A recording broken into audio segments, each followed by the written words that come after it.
Ito pa, ang ganda.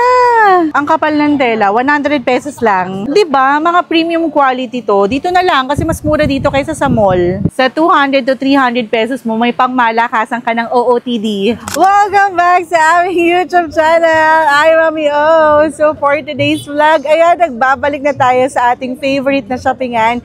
Dito yan sa Taytay, Tiange. Na-excite ako kasi parang 1 year ago na yung last punta natin dito. Marami tayong papamilihin ngayon dahil may mga lakad kami sa susunod. So tara na, excited na ako. Let's go! Yan ang gaganda. Magkano po dito? 220 wholesale price na. Ang daming kulay na available.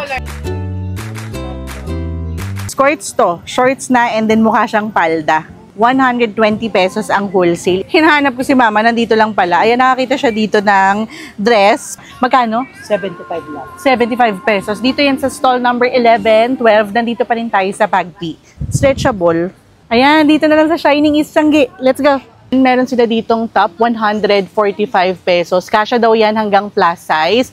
Ang gaganda ng mga new arrivals nila. 250 pesos, 230 ang wholesale. Ganda.